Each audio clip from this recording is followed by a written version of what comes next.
Vazhdojmë me sqarimet. Rreth vjedhjes, i cili fenomen fatkeqësisht gjendet në mesin e njerëzve tonë. Vjedhja është kategori. Dikush vjedh në xhepin e njerëzve. Dikush vjedh në shtëpitë e njerëzve. Dikush vjedh në punën ku punon. Dikush vjedh në pasurinë publike të popullit në përgjithësi, si ministër, zëvendës ministër, drejtor e kështu me radhë. Dikush vjedh duke keq përdor pozicionin e tij dhe do thotë merr mito dhe korruptohet duke keq përdor pozicionin e tij dhe duke u vështirësuar jetën klientëve që kanë nevojë për shërbimet e tij. Këtë këto janë vjedhje. Dhe normalisht fetarisht vjedhja është për mëkateve të mëdha. Saqë besimi i besimtarit nuk mund bashkohet me vjedhjen si vepër e shëmtuar, e keqe dhe poshtërsuese. Pejgamberi sallallahu alaihi wasallam thotë: La yasriqu sariqu hina yasriqu wa huwa mu'min. Nuk mund të jetë besimtar njeriu në momentin kur vjedh.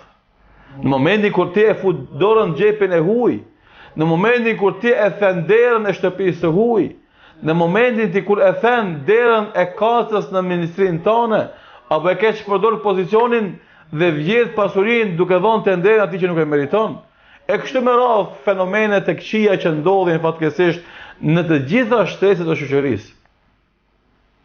Atëherë, do thotë, këta janë degenerim moral edhe tregojnë mungesën e besimit dhe mungesën e frikës nga Allahu dhe ditës së llogarisë.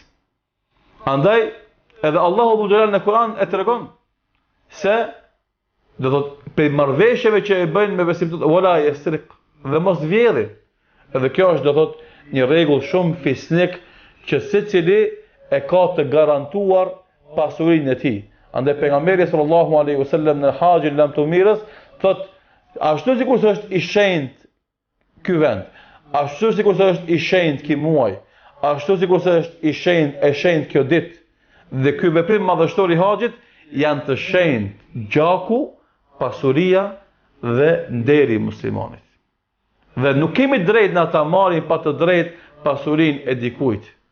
Dhe kjo është haram i madh që fatkeqësisht njerëzit nuk e vlerësojnë dhe përlyhen dhe zhyten në këtë mëkat dhe përllomen me këtë vepër të lig. Mirë, pse e bën njeriu këtë vepër? Mendon se ai në këtë formë bëhet i pasur. Grumbullon pasuri pa ndonjë mund special. Ne i themi kjo nuk është e vërtetë. Se nëse grumbullon pasuri, do të harxhosh atë pasuri në mënyrë si të ka ardhur ashtu të ka shku, apo në përgjyqje, apo për të blerë drejtorat e burgjeve. Po shërsim në dynjë me burg, po shërsim duke dalë emri hajn dhe ofendime publike për shkak hajnisë tonë, dhe po shërsim normalisht kur dalim para Allahut subhanahu wa taala. Andaj keni frikë të nderuar dëgjues dhe shikues dhe përcjellës të këtyre sqarimeve dhe përcjellën e të gjithë, se të gjithë do të japin llogari para Allahut. Se dikush ka arrit i ik gjyqit, se dikush i ik për shkak lidhjeve që ka drejtësisë të dynjos, nuk ka mundësi me ik drejtësisë së Allahut xhalal. Edhe ta dini të jeni të bindun se nëse dikush i ka ik drejtësisë radhën e parë, i ka ik radhën e dytë, i ka ik radhën e tretë, nuk ka mujt të ik përgjithmonë, përsëri ka ardhur dhe është përshëndetur në dynjë, a mos flasin për atë që e pret te Allahu xhalal.